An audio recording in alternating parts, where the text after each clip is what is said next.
So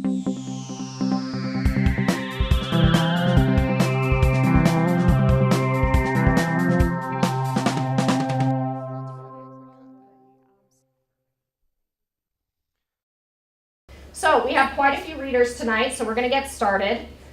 First up, we had to change a little bit because somebody has to leave early. We're going to have Bruce Holbert come and read.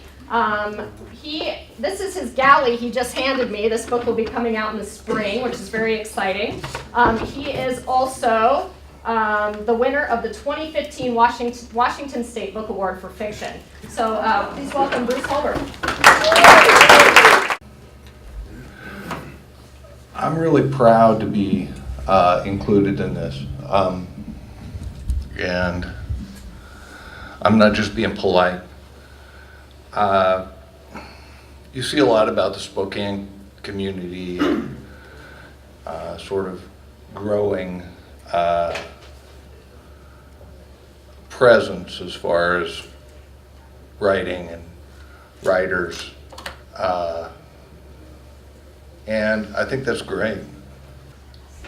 It's easy to point to articles in the newspaper and awards and all of that stuff's wonderful, but it's really the tip of the iceberg, as I say. A writing community is about you all. People who aspire to be writers, people who are readers, people who care about the written word.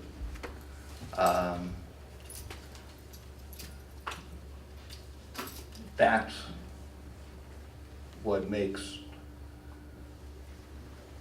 what gives all of us an opportunity to work and think in a rich, nurturing environment.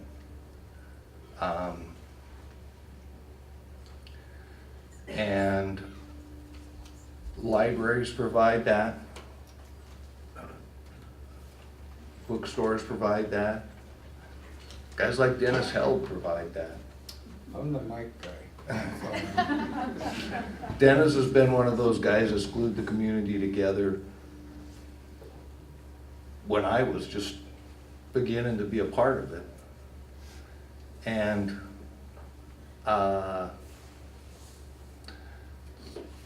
all of you, it's easy to feel on the periphery, I guess, when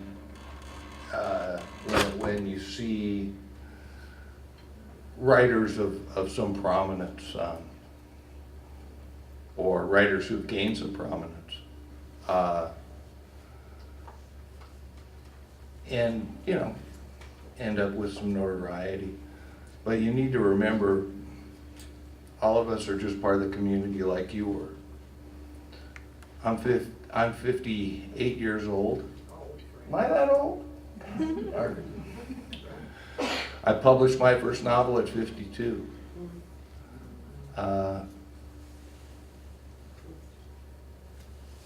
Before then, I was one of many people sitting in a room like this. I get to talk to you today, but I'm among you, not separate from you. And I'm just really, really proud to be included.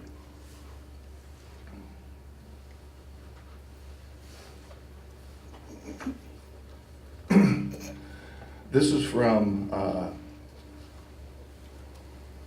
it's strange when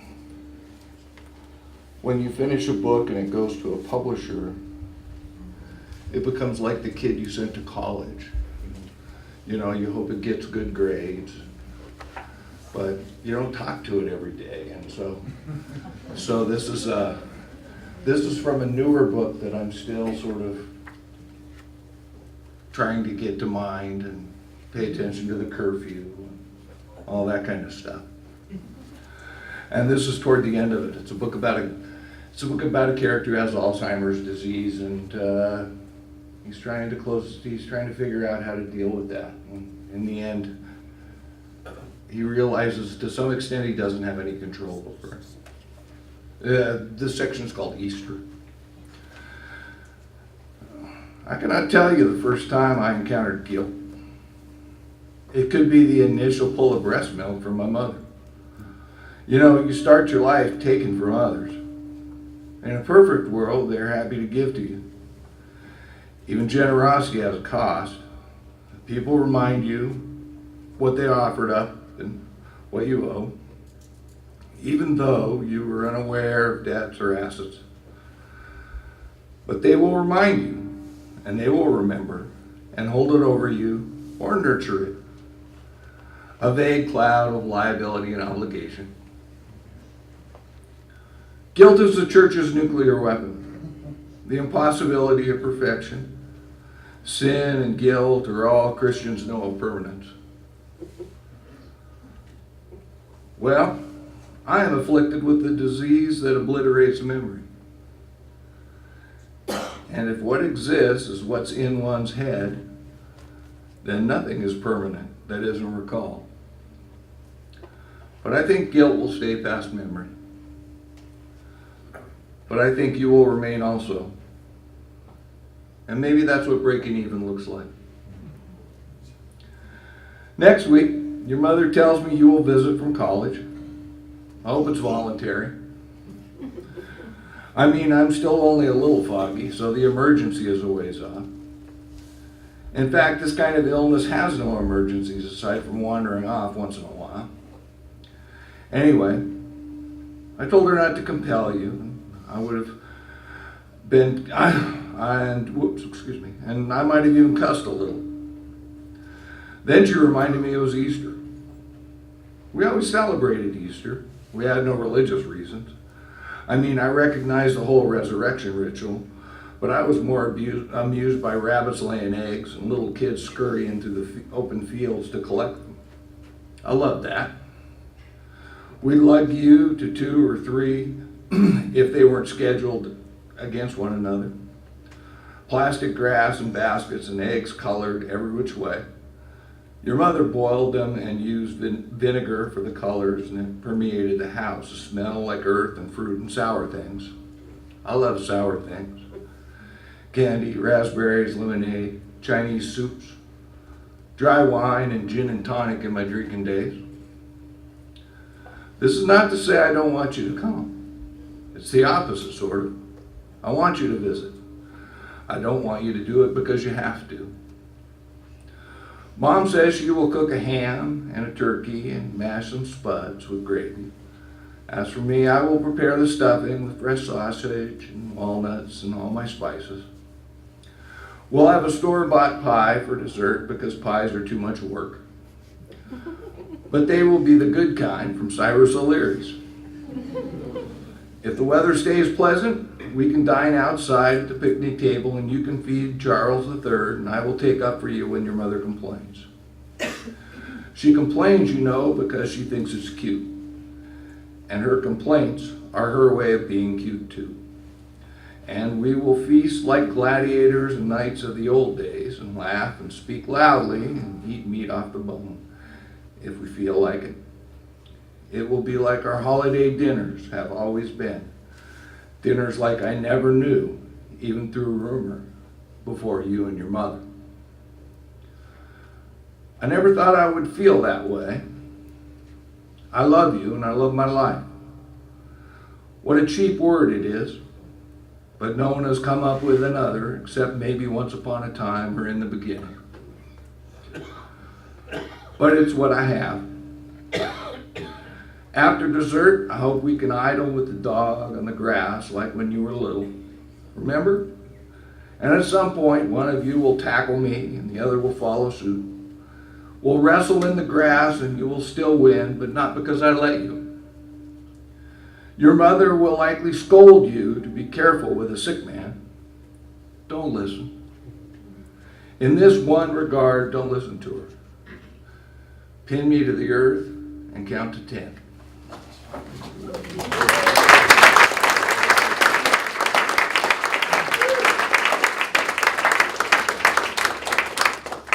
Thank you for that moving piece, Bruce. That was awesome. We are going to have Sue Eller come up to read. She penned the very last story in the book. She is a local author and vice president of the Spokane Authors and Self-Publishers Group. Please welcome Sue Eller.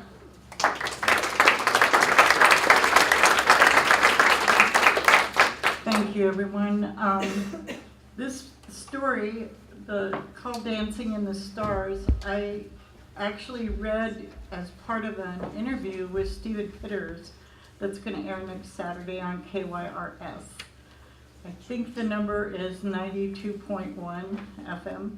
Anyway, Stephen's done a lot of work for the writing community in Spokane too. He volunteers at the radio station, and he does advanced taping of his interviews, and just a really nice person to work with. We have a lot of wonderful people in our community that write, and I keep meeting more and more of them, and it's almost like an addiction. I want to meet more all the time because you're all so wonderful.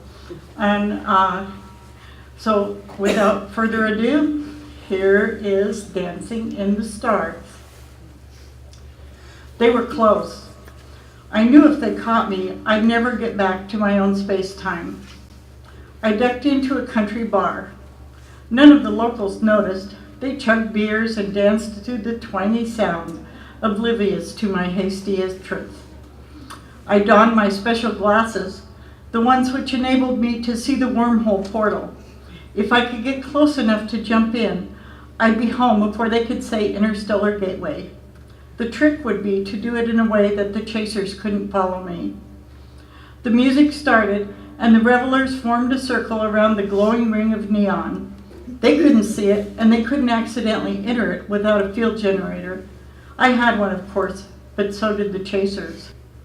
I moved closer to the circle, and two people stepped aside to let me in.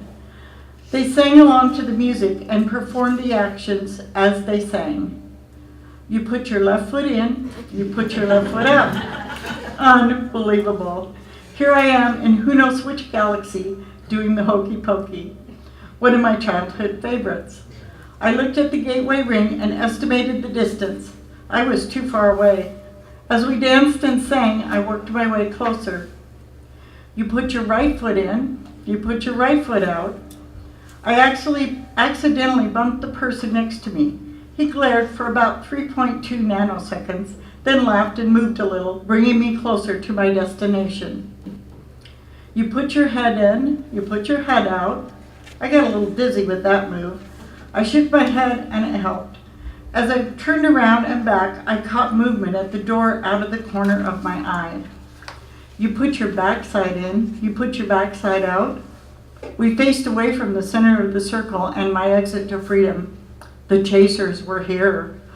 They searched the room, and their empty black eyes came to rest on me.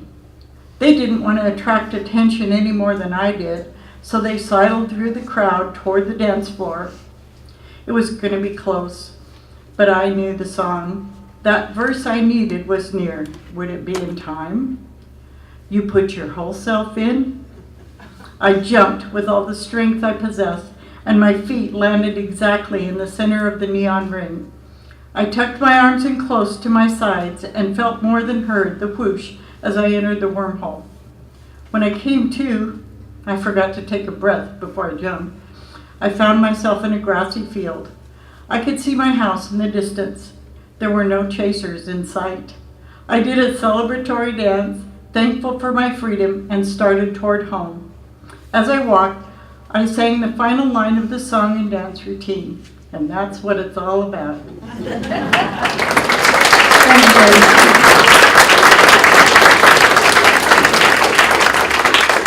That was such a great piece to end the whole book on, because it's a book about celebration, and the hokey pokey is also something we do a lot in story time here at the library. So I love that. So next up is Eli Frankovich, who is a journalist for the Spokesman Review.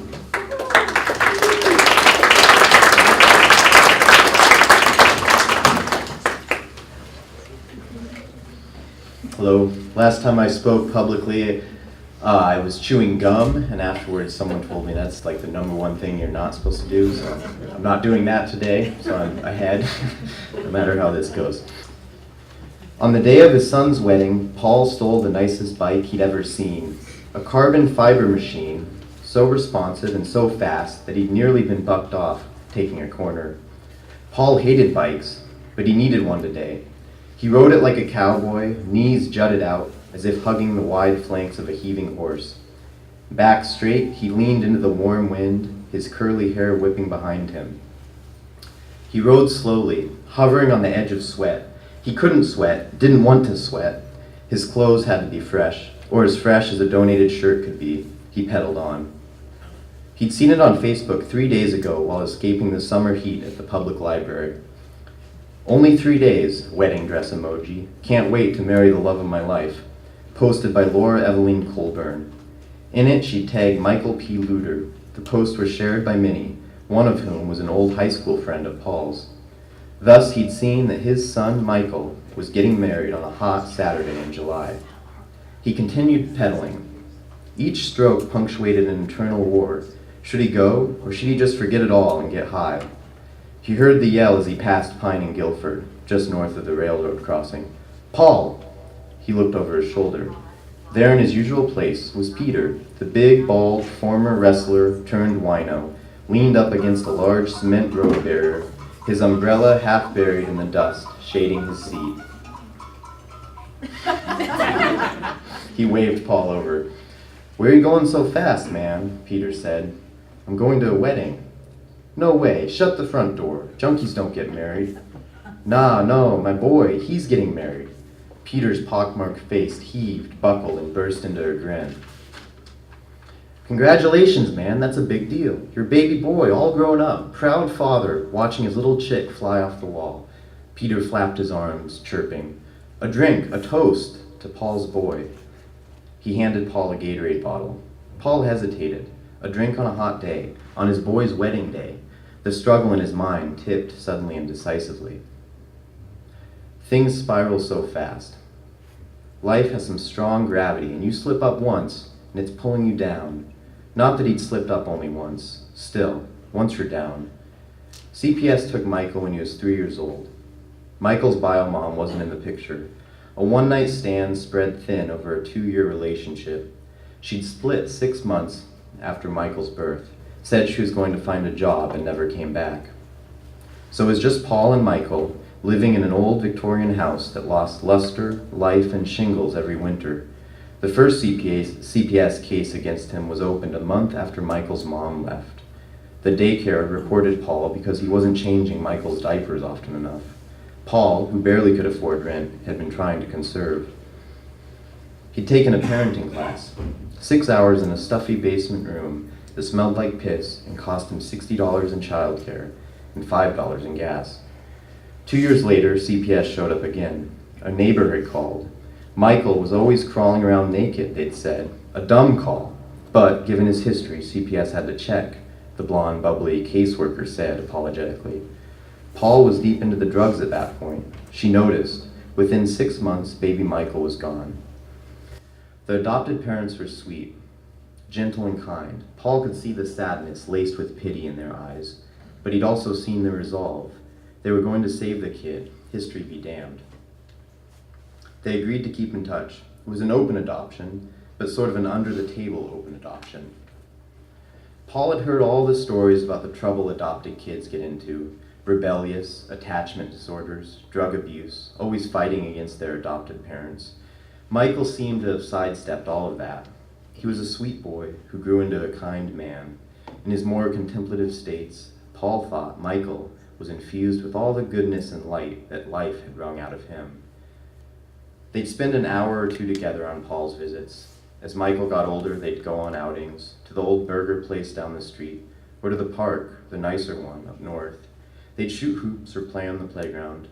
Paul would save money for these trips, a few bucks here and there, so he could buy Michael an ice cream or a burger. They were at the playground the day the cops showed up, suddenly swarming him, 3 of them, hands on their belts, accusatory. They'd snatched up 8-year-old Michael, talking to him for a long time underneath an old oak tree. Meanwhile, Paul waited, handcuffed, in the back of the patrol car. The parents and the kids at the park all stared. Then they'd loaded Michael into the other patrol car and drove off. Paul lost it then, yelling and screaming, hitting his head against the metal grate, gashing his forehead open. "That's my son," he yelled. The big mustard-faced cop up front didn't move, barely even noticed. Ryan, Michael's adopted dad, appeared shortly after. He talked to the cops, and they let Paul go. Ryan was mortified. A misunderstanding, a mix-up. Shelley, his wife, didn't know where Michael had gone. She'd assumed the worst, called the cops. "So sorry, Paul, really." Looking back, that was the edge upon which it all came undone. A lie believing he could be in Michael's life. That Michael still somehow belonged to Paul, and so he'd withdrawn, watching from afar as Michael grew up. He'd send him cards on his birthday. In high school, Michael made the basketball team. In the winter, Paul would trudge to whatever gym he was playing at and sneak in through his side door. Standing next to the nearest mop bucket, he'd pretend to be a janitor and watch his boy play.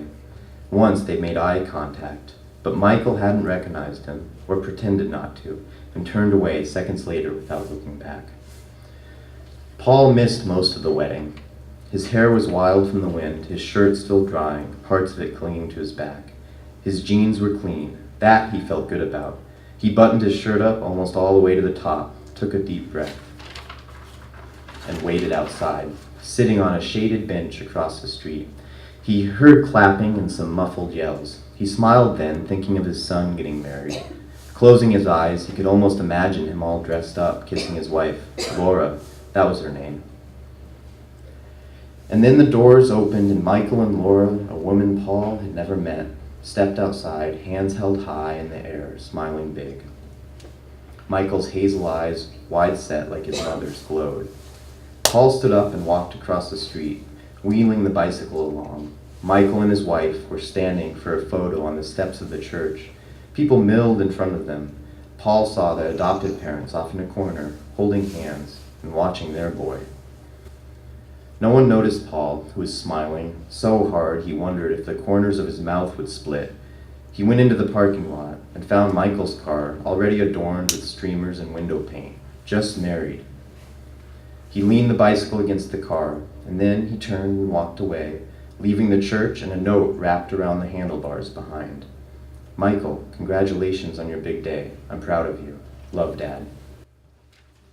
Thank you.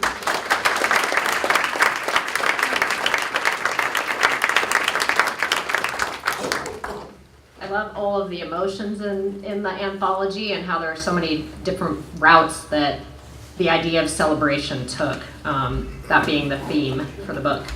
So our next writer is Audrey Overstreet, who also writes for the Spokesman Review.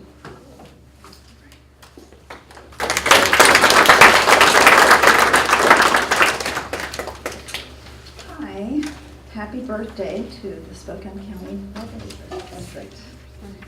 I'm on 143. She limits her circle. She limits her circle to immediate family only. In-laws and step-parents don't count, but maybe that's because she is afraid of losing her beloved, my brother. She must care about him a great deal to keep him away from us. Or maybe being the only child of a single mother, alcoholic, bent her idea of love, distorted its meaning in a wavy fog so that she only knows how to hang on, keep close, shut out. Perhaps they have lots of fun together, their family. I wouldn't know since they never invite me to visit. It's nuclear, the way she wants it, with 2 sons. But I know she wanted daughters. Girls she could dote on, curl their hair for them, buy them makeup, and keep safe. She would be good at that. I knew her before she joined my brother in holy matrimony. She liked the band Queen and the color purple. She played the flute and the piano.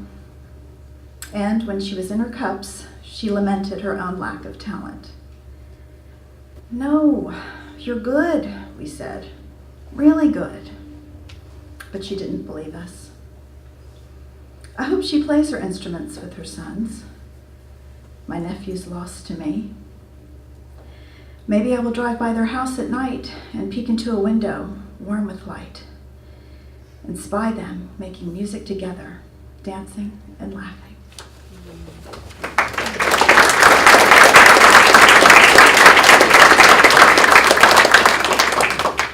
Thank you, Audrey. I love that poem.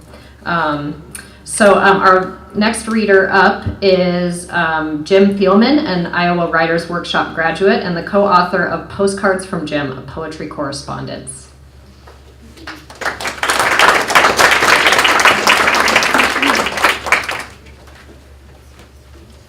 Let's see, somebody told me they were in their 50s. And I've been telling people I'm 24 for the third time, so maybe a little older. So this poem that I wrote called My Spokane has a lot of memories in it and goes way back. And but I'm in a writing group in the Tri-Cities, and this lady said, put everything in present tense. And so I did that, and it seemed to help me. But anyway, it's called My Spokane, Fall and Winter. 14. Oh, it's page 14. My Spokane, fall and winter. Warm days of September grow colder, and leaves begin to turn crisp mornings as October comes in and looks around. Soon, fall colors drop to the ground. Neighbors burn leaves on gravel streets, oiled with waste from a paper mill, until health warnings pave the streets and bag the leaves for disposal. Frosted windows, as if a ghostly creature left behind an imprint of fern, feather, and crystalline lace. Delicate designs suggest patterns deep down in the universe. Scratch off a circle in frost and spy the backyard maple, its branches dressed in snow. Its leaves are now mounded around roots of roses as armor against the cold. Sleds beckon us to pull them out and fly down hills, attempting sleep under snow's blanket. Now they are shocked awake by children's shouts and screams as we bounce over bumps and coast to a stop. Snow piles high on roadsides and driveways. People shovel out cars, trapped by city snowplows, learning to drive on snow, to push a car and avoid the tires spraying shoes and pants. Waiting to see lawn again. Spring. Once snow melts, Dad takes us to hunt wild hills for pussy willows that push velvet buds into sunny days. We search at bowl and pitcher for buttercups and test our courage crossing the suspension bridge that sways above foam and spray. I ride my bike from our house on West Cleveland Street down to the river, where Mom is sure we never go. I do know not to swim where whirlpools swirl, and learn skipped rocks don't float for long. Spring brings lilacs to the Lilac City and invites a parade with school uniforms, bands, and princesses on floats. Dad trims our 4 lilacs like shrubs, but we secretly admire the neighbor who lets hers tower like trees, humming with bees and birdsong. Sometimes we go to Manitou Park with its gardens, greenhouses, and ponds to gather that sliver of peace in our city, or we visit Finch Arboretum to see trees from around the world live at peace with foreign neighbors. Summer. We have a place on Lake Coeur d'Alene in Idaho's Panhandle, narrow Panhandle, less than an hour from Spokane. Here we catch perch off the dock, troll for small coho called silvers, and watch black water bugs skate the surface near shore. The lake lets us learn to swim, fish, water ski, and explore.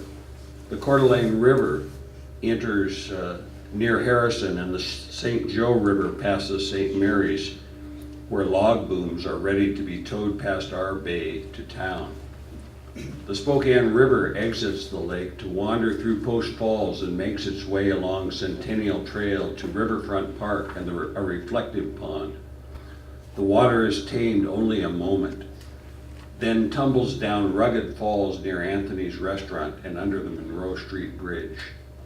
Leaving town, the river wanders to 9 Mile Falls, a long lake and Fort Spokane near its confluence with the Columbia River that flows past my home in Richland. Did I move here, or was I carried downstream to a shrub-stepped land by currents that define a life? Now I boat on water that shares a living and liquid connection to the town where I was born and where my memories still root deep.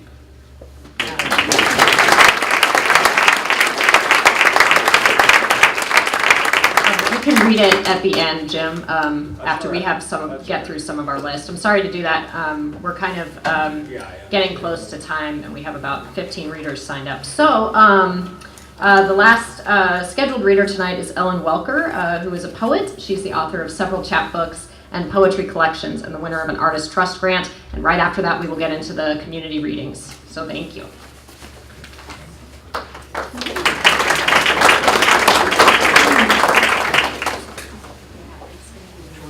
Hi. I renewed my friendship with the library today. That's my Friends of the Library membership friendship. And it could not be more of a pleasure and a privilege to support and celebrate this library, a critical public institution with the radical idea to make knowledge available.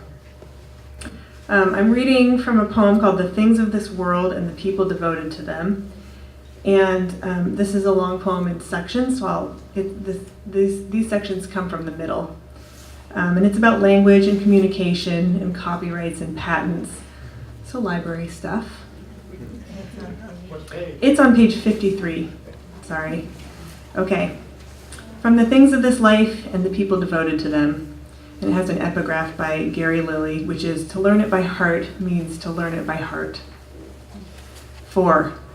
2 stars, 3 stars. I cannot recall word or name for it.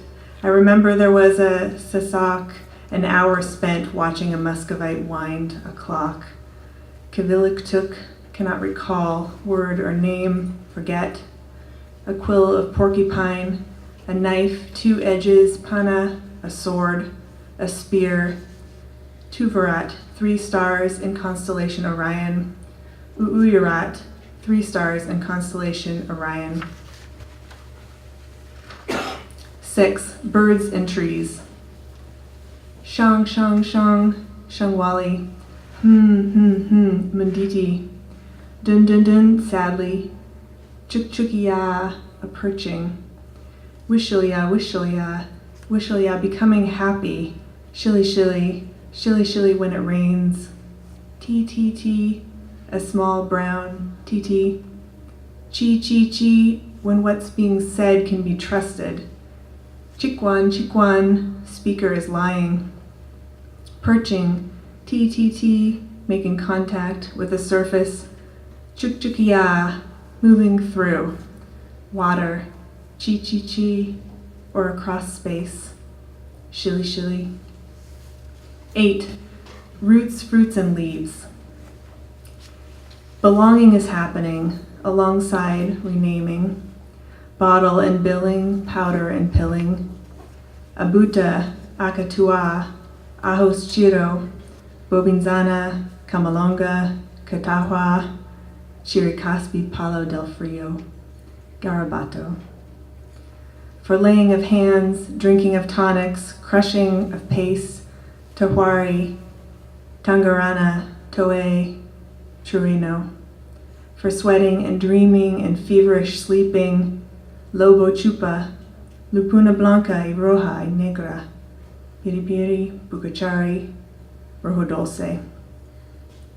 Pumasacha, patents are pending. Puro puro, payment is requested. Still a blossoming, a blooming, so low but still, an opening and closing, falling, deforming, moving through water or across space, and processes of growth and decay. Thanks.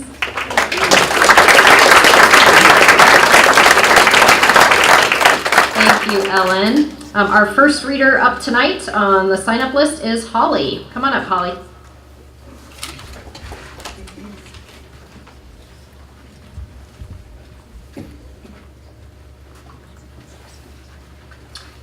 Thank you, Ellen. That was so beautiful. It's really beautiful. Thank you. It's an honor to follow that.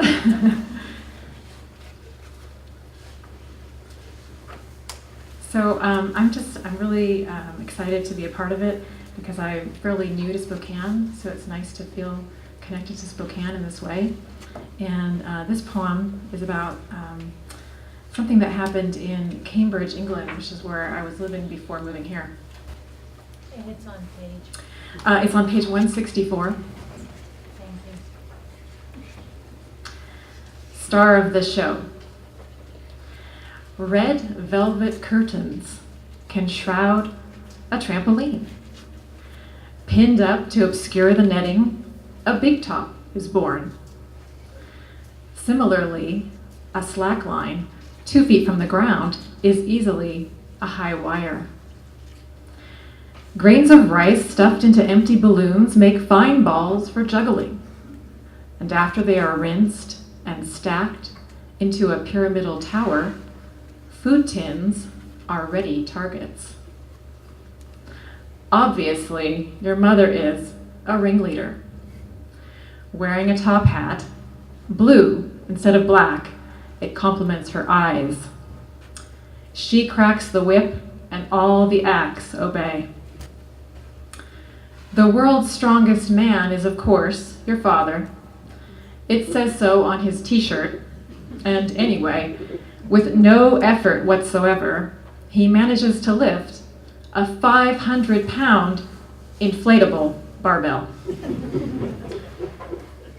Your dear friend who lives across the street can wrap a turban and comprehends the function of the third eye. She is your Romani fortune teller. Already, you possess a sizable population of animal figurines which now adorn your cake-top circus. Then there's you, the real star of the show. You're the one with beaming eyes. Your very skin, a bespoke suit, dazzling like no rhinestone costume ever could. You can see magic, smell magic, breathe it, dream it, and your neurons fire like lightning bugs because you are a magician. Under your spell and the luminous effect of all the gleeful stars you were born under, you wrap us oh so lightly, little bouncing flies in your web. Your smiling, joyful eyes bounce us a little, then a little more, until instead of fly bodies, we become caterpillars. You laugh, and we become butterflies who understand we can also be ringleaders, fortune tellers, strongest men. You are 8 today, yet old as infinity, and we can be anything.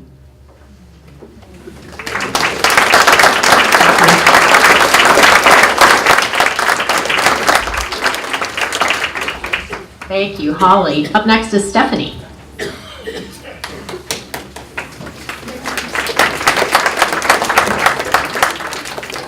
Hello, I'm Stephanie. My poem is called Why Love is Like Smeared Ink, and it is on page 141 if you'd like to follow along. I've always liked writing in pen because the smeared ink serves as a good metaphor for my messy life. I like writing in pen because the ink in itself is a reason for my life's messiness. I'm no philosopher, but I know a hopeless romantic when I see one. She stares back at me whenever I glance into a mirror. As unfortunate as it may be, I can't help but love love. But the story of the universe isn't written in perfect size 12 Times New Roman font. Life is nothing if not complicated. My first kiss took place in a roller rink, in a booth in the back where we wrote our initials in Sharpie afterwards. I've never felt anything so amazing as the feeling of 1,000 tiny stars being born in the space between her lips and mine. My second kiss happened in the theater closet at school, where we didn't write our initials afterward for fear of being discovered. But discovered we were, and in turn we ourselves discovered that the world, though circular, is not always the circle of friends we prefer to see it as. I stepped out of the closet and into an oozing pit of hate, sharp words thrown at us by people who weren't even concerned about what would happen if their shots didn't miss. They insisted that we should go back to where we came from, but no one can truly live a life worth writing about from behind a closet door. Luckily, I was too in love to really notice. Fear is less threatening when you have someone else's hand to hold. But there were still nights I kept an escape backpack by my bay window, just for emergencies. Days I felt sick stepping off the bus into our dusty driveway, unsure of whether I'd walk into a loving household or a war zone. When I was little, I never dreamt that I'd have to toughen up just to handle the world's perception of me. Never thought I'd be drowning in my own obvious difference, forced to choose between loving for myself or everyone else. Opposites do not always attract.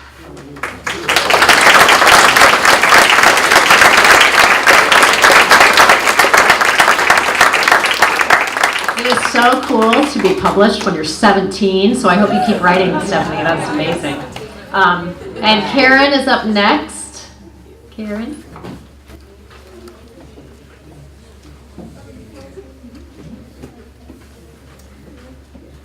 Hello, I'm also 17, if I don't look like it. And this is my first time being published. Ever since I was a little kid, I loved writing short stories. And they weren't always the best, but I guess I finally got one that was good enough, so hope you guys enjoy it, because I enjoyed writing it. So it's on page 200 if you want to follow along, because I can pretty much guarantee I'm going to say something wrong, so there we go. It's called The King of Sindet. The day was finally here. My heart fluttered in my chest as I waited in anticipation, the heat of the midday sun beating down on the crowd and the scent of royal violets hanging in the air. The kingdom of Sindet had waited nearly 100 years for this moment, and I could hardly believe I was here to see it. The streets were crowded with musicians, and the air with cries of vendors proclaiming their wares.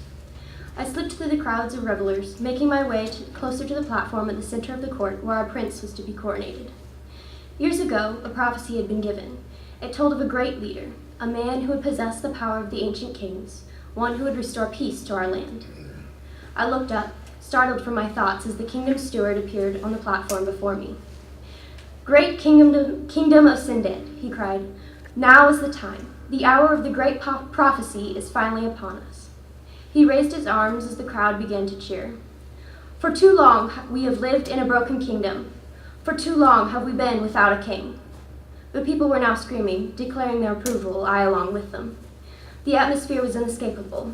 People pressed against each other in a vain attempt to catch a glimpse of His Majesty's steward, the man who had governed the kingdom for the past 20 years. "Faithful subjects, now you can finally get rid of me," he said with a smile. We laughed appreciatively.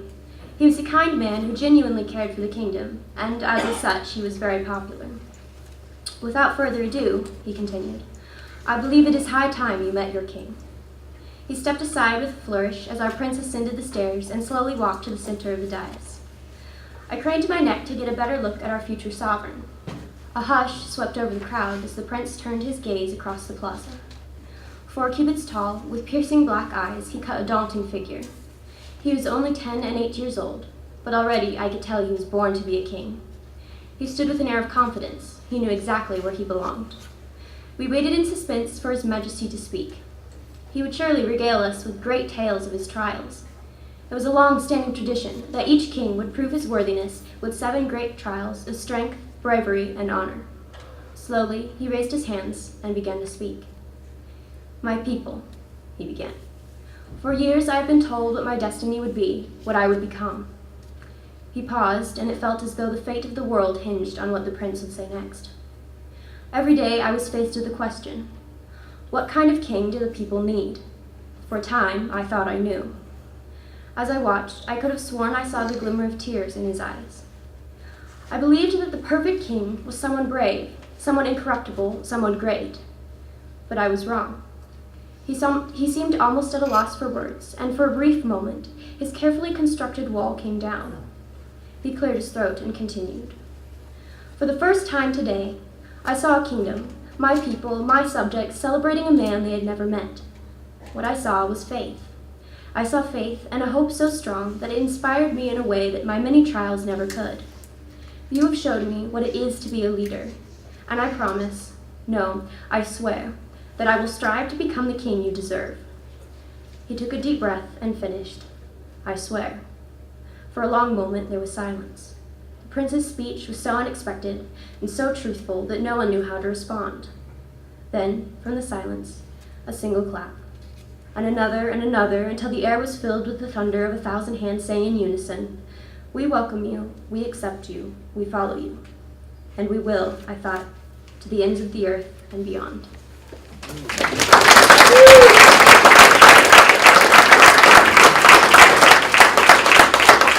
Thank you, Karen. Awesome. So I'm just going to ask that if anybody's reading something longer than a poem, if you're willing to truncate it, that might be great. Just read a paragraph or so. Up next is Anthony.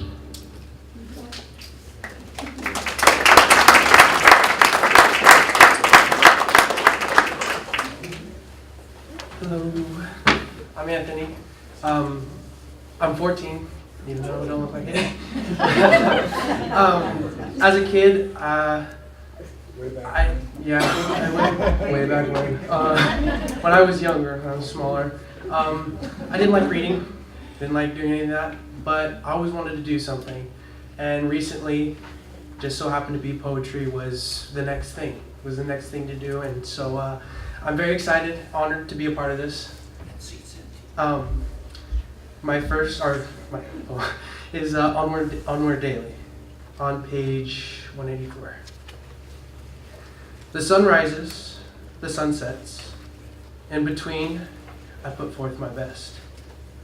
At day's end, I may prove a mess, thankful to finally rest.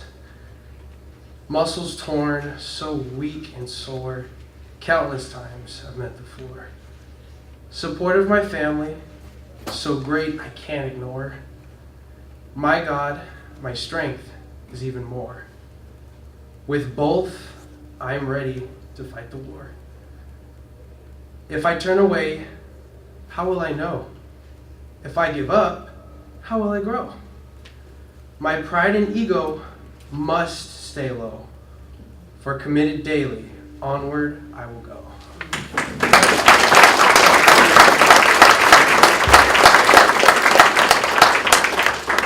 Thank you, Anthony. Up next is Becky.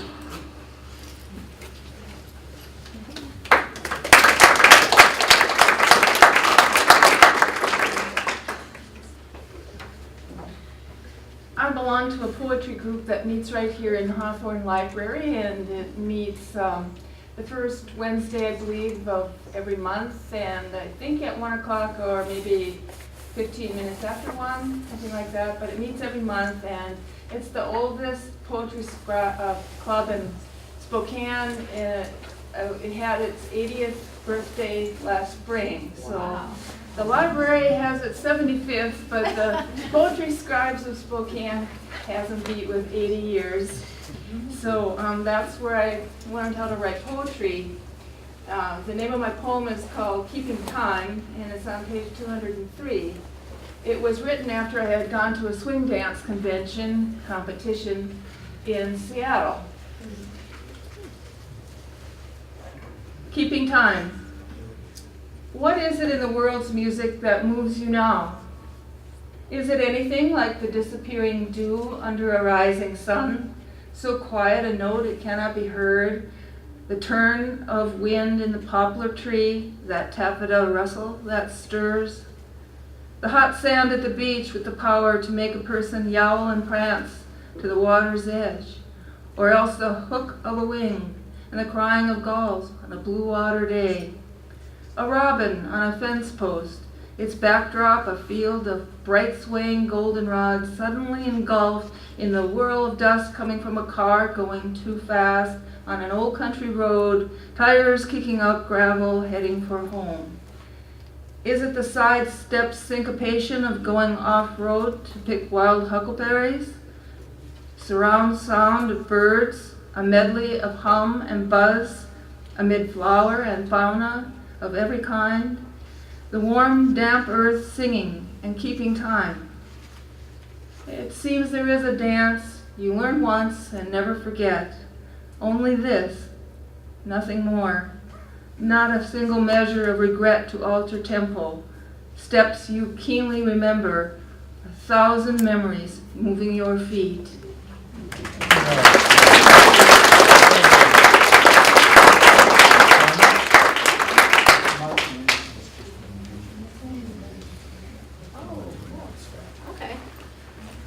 We have a new poet laureate of Spokane, I just learned, Mark Anderson, who will be awesome for it. I know we have people in the crowd that are part of the slam community, so it's really exciting. Thank you for letting me know that. I know that's being announced tonight at the Spokane Arts Awards, which I am heading to after this, so I'm announcing it early. Okay, so let's see. Up next is Tina.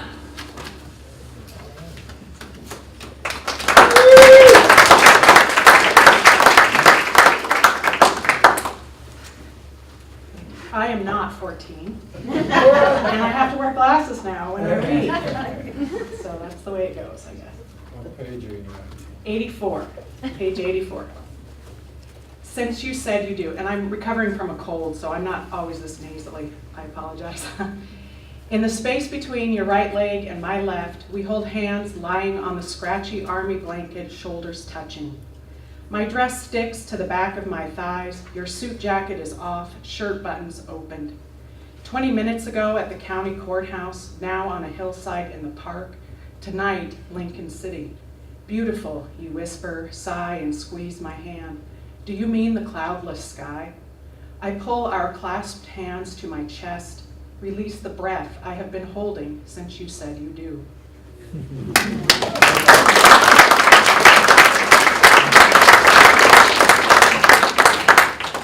Up next is Teresa.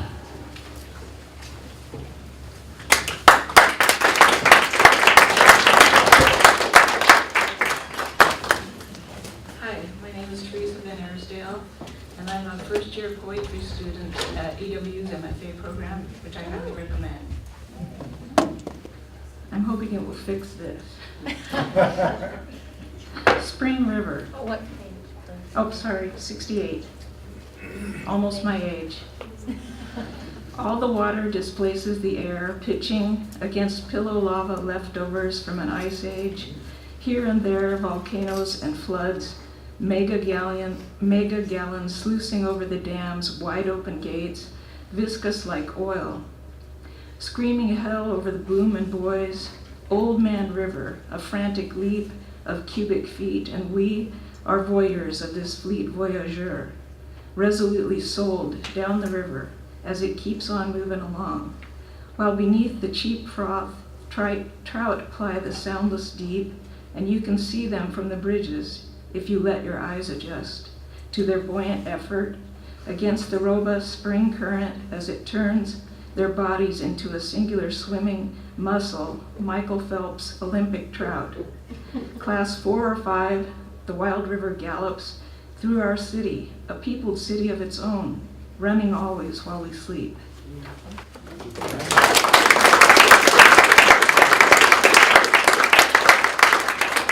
Up next is Lisa Marie.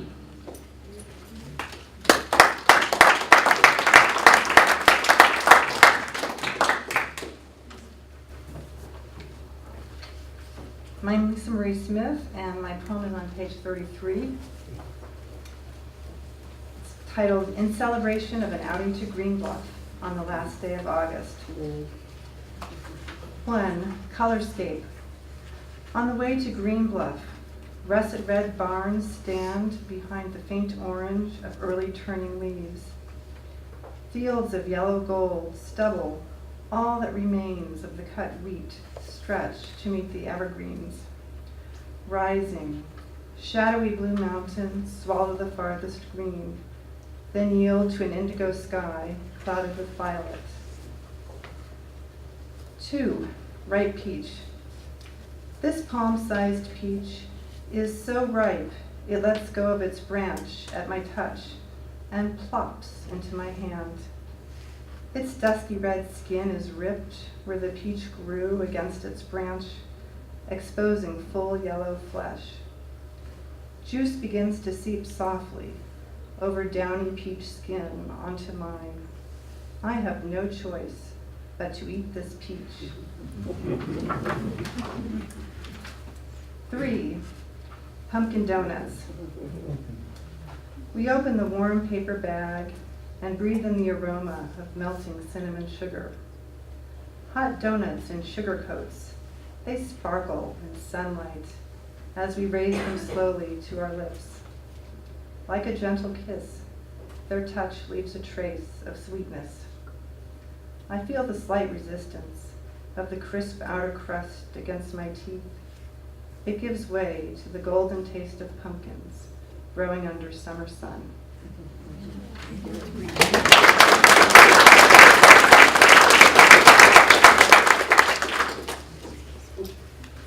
Up next is Andy.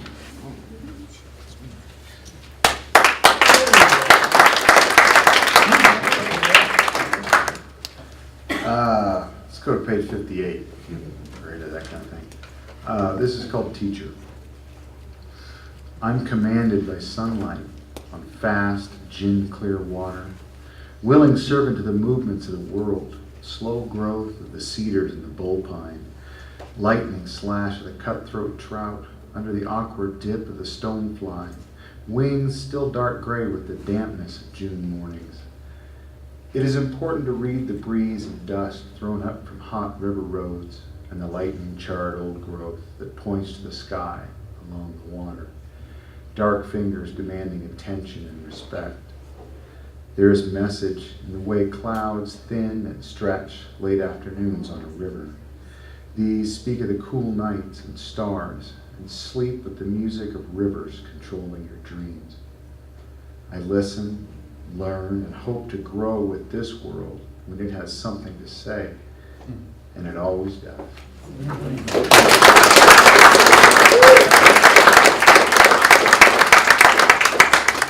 These are wonderful. Up next is Leanne.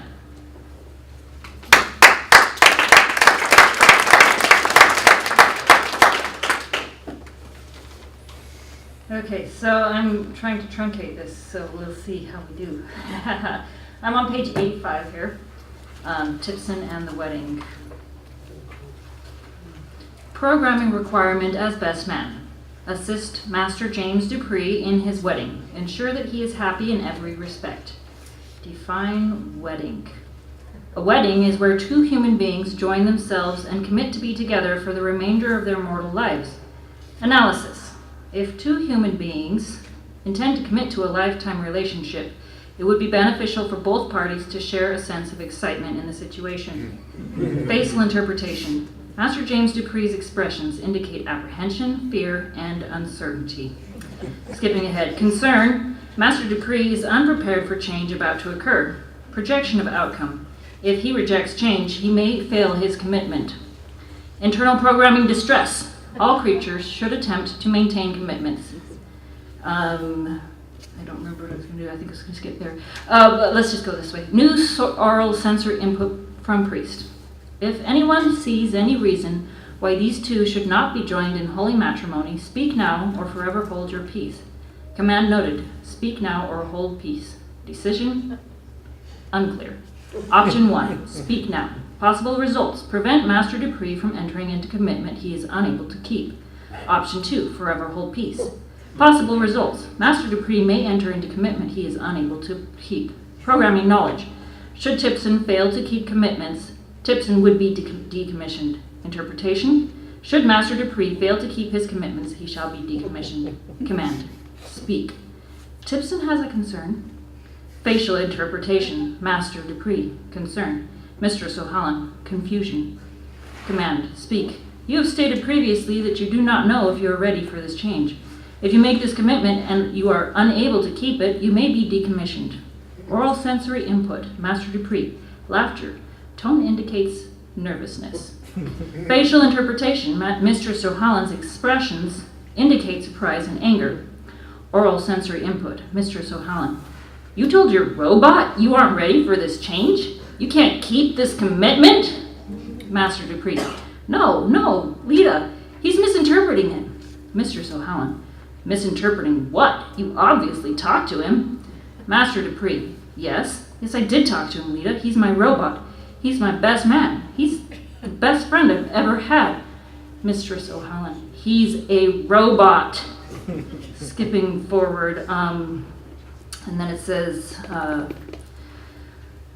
he plays back a memory file of her talking about the robot. Command, end memory file playback. Interpretation from multiple cues. Emotions of the people gathered together. Sadness, betrayal, disgust, unease, frustration, hatred, humor. Oral sensory input. Master Dupree to priest. Perhaps we should do this another time. I think Lita and I need to talk a little more. Projection of outcome, marriage will not take place. Alarm! Alarm! Unidentified sensation. Interpretation of sensation. Strong emotion within self. Alarm! Tipson is not allowed to identify with self. Malfunction located. Emotion, sensory, input programming. Nature of malfunction. Reversal of polarity. Result. Emotion sensory creating output instead of input. Repair damaged emotion sensory. Failed. Reverse polarity of emotion sensory. Repairs. Not performed. Run diagnostics to determine why repairs not performed. Diagnostic results. Tipson enjoys self. Tipson does not desire malfunctioning emotion programming to be repaired. Command, speak. Master Dupree, I hope you will not take offense in me congratulating you. Master Dupree, congratulating me? What for? Speak. I understand that a wedding is a celebration. It appears the wedding is now over. Therefore, I wish to offer my congratulations. Facial interpretation, confusion, change to realization, change to humor. Oral sensory input, laughter. Tone indicates relief. Physical sensory input. Master Dupree is patting me on the shoulder.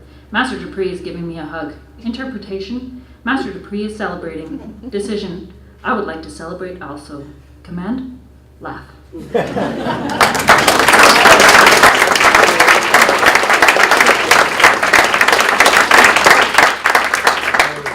It's so fun to hear these read aloud because I loved these reading them. They're so awesome. That piece is so great. And I have to apologize to everybody. I have been involved with some other anthologies. I have never had this many readers volunteer to read before. So I thank everybody for being so patient tonight. Our next reader is Diana. Diana, yes.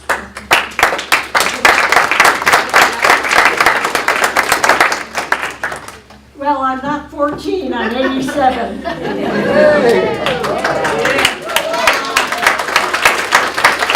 I belong to Writers in the Community, and we work on poetry from time to time. And when I came back from Arizona, I just really enjoyed my trip. So this poem evolved from that.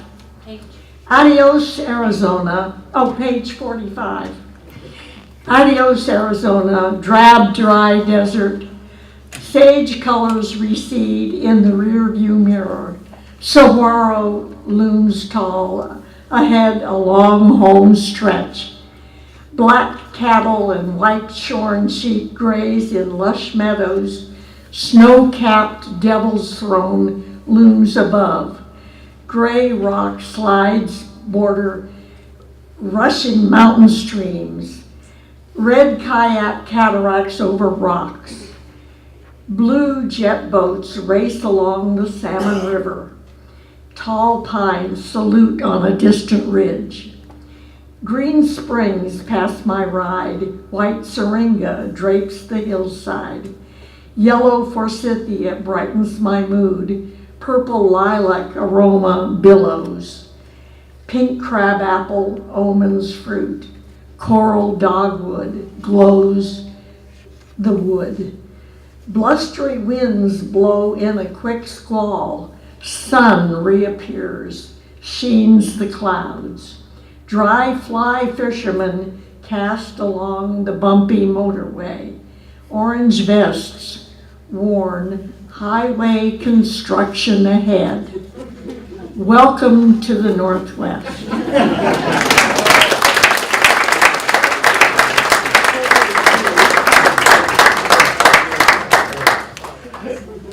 Thank you so much. Up next is Lori.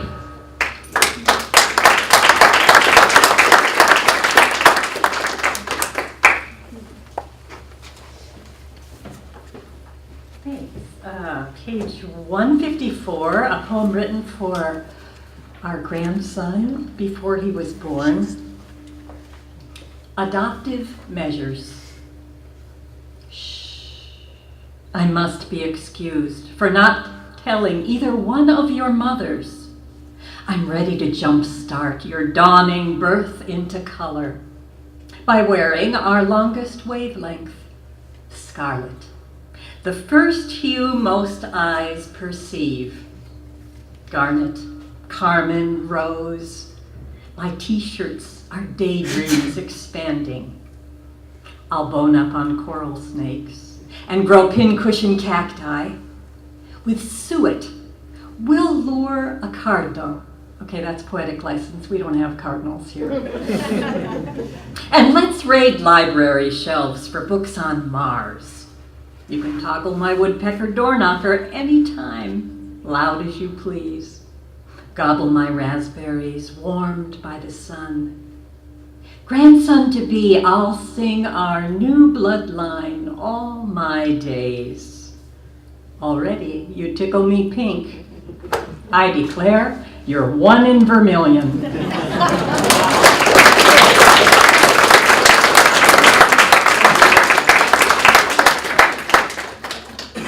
Okay, and I think Anthony already went. So up next is Jean.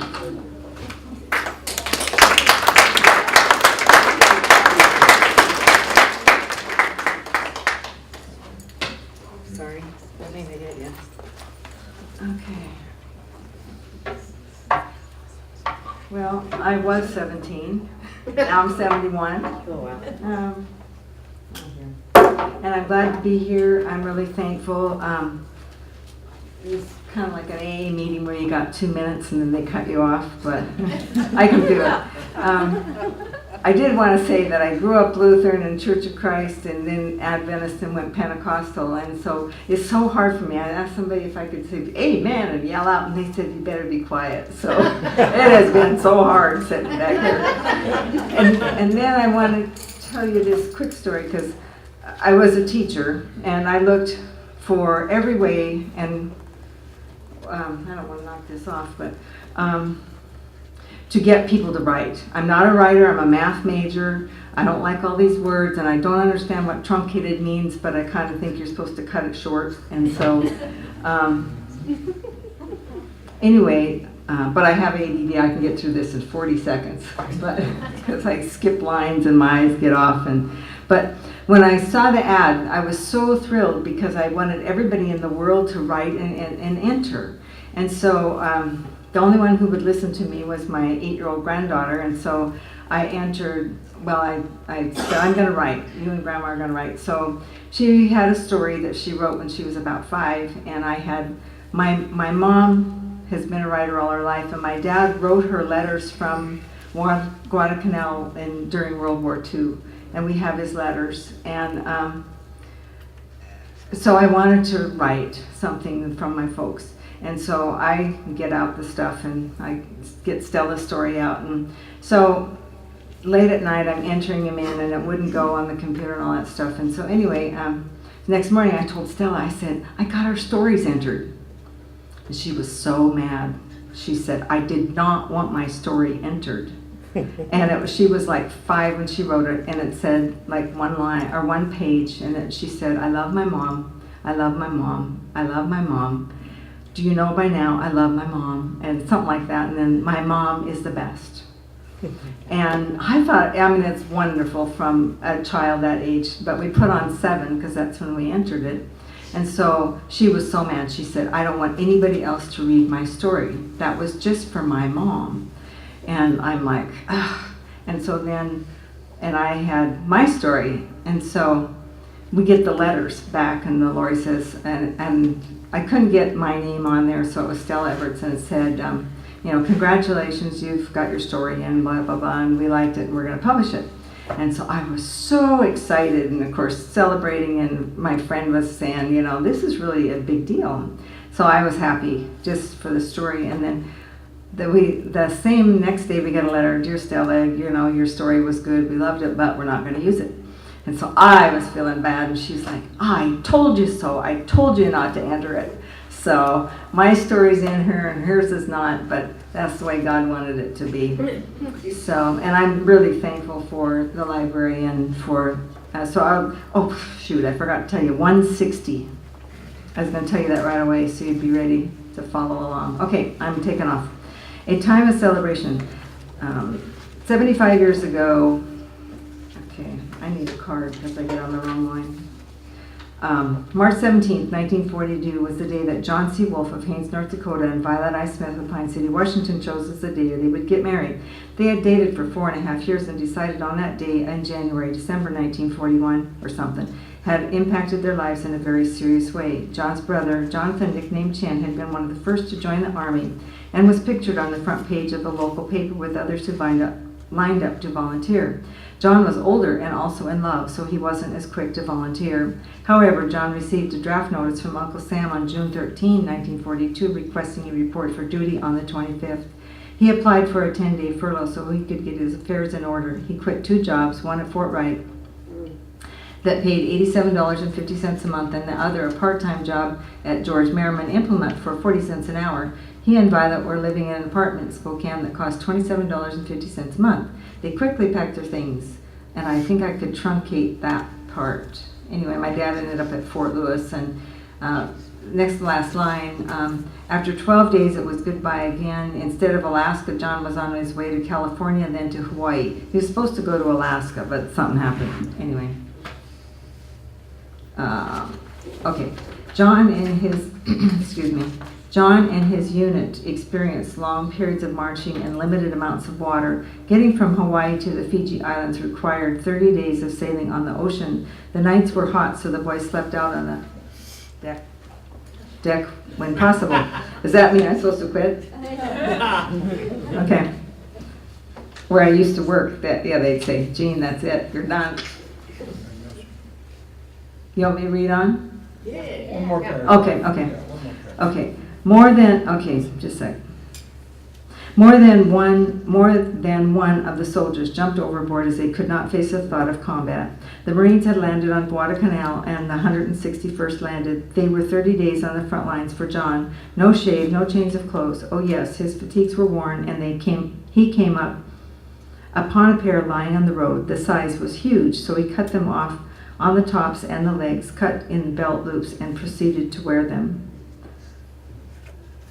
Okay, I want to read it just a couple more.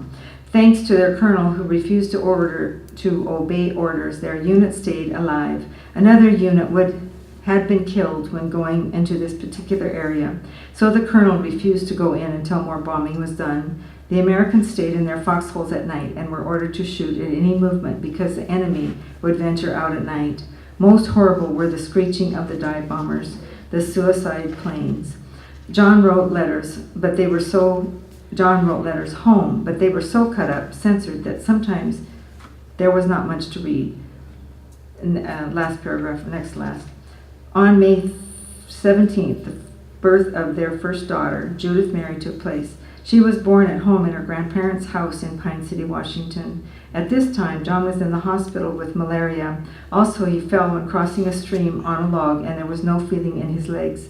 He spent 1 year and 6 months in the Army, and 6 months of that was in the hospital. He was finally sent to California from New Caledonia. Because of the malaria attack, he was sent to San Antonio, Texas, where they had more experience with malaria attacks. Finally, the day after Thanksgiving in 1943, John was released to Spokane with a medical discharge. And in August 1946, I was born. Thank you so much.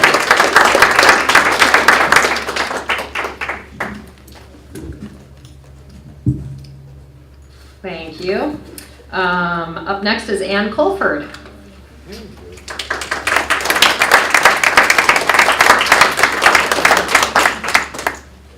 Hi, thank you. I'm going to be quick here. And this piece is called Crazy Uncle Eyebrows, and it is on page 173. And I'm going to read off of this because it's bigger. We all know him. That one uncle who comes to family gatherings always shows up late.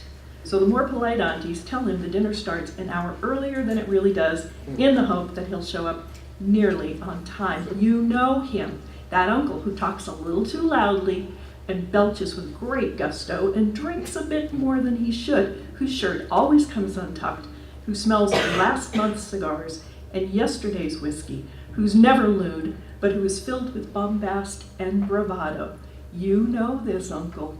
With his red-webbed nose and jowled chin, his shadowed eyes half hidden under a thicket of eyebrow, audacious in its unruliness, a unibrow of Brezhnevian proportions, each bristle independent of its brethren, striking out to points unknown. You know this uncle and his opinions, and his magnificent hedgerow of eyebrow. And so you recognize early, when this brow begins to appear corkscrewing heavenward on your own face, your own middle-aged female face, the brow looking startled, yet secure, and not about to move on anytime soon. And so you tilt your chin down as you gaze in the mirror to get a closer look, and by God, now you see his jowls too, with even a stray whisker or two in place. You ponder your recent affinity for Scotch, the rants you've begun to make public, the way your hair so often slips its bounds, and how you now will go walking in your neighborhood wearing mismatched shirts and sweats, because really, who has the time to care about matching when you're about to get all sweaty anyway? And you realize suddenly that you were supposed to meet one of the polite aunties for coffee 20 minutes ago. So you run a quick comb through your hair, give up, grab a hat and head, and on your way to the coffee shop, wonder about what time this Sunday's family party is really scheduled to begin.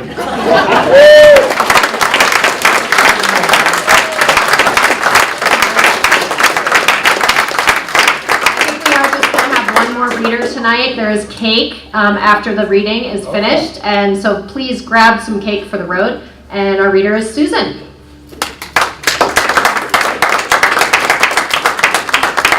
Hello, pardon me. My piece is on page 72, and in case I look familiar, it's true I work for the library as well as giving them this, so kind of the best of both worlds. Yeah. So thank you to all my amazing coworkers for putting this on, and the community for supporting us. Yeah. And my poem is about gardening, even though we're probably done with that for the year. Weeding. I didn't know what you were. Buried below all earthly doubt, peeking from beneath a bed of brittle soil, simultaneously holding on and holding in the stone.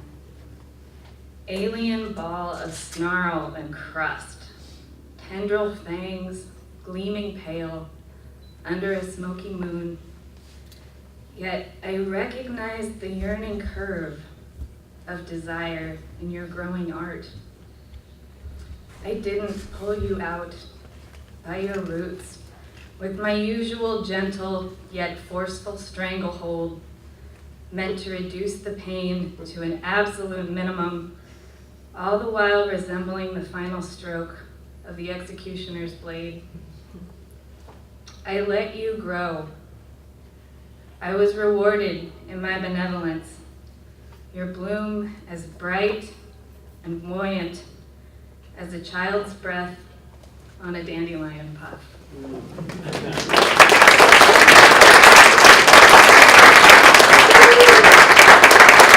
Thank you to all of you, and happy birthday to the Spokane County Library District.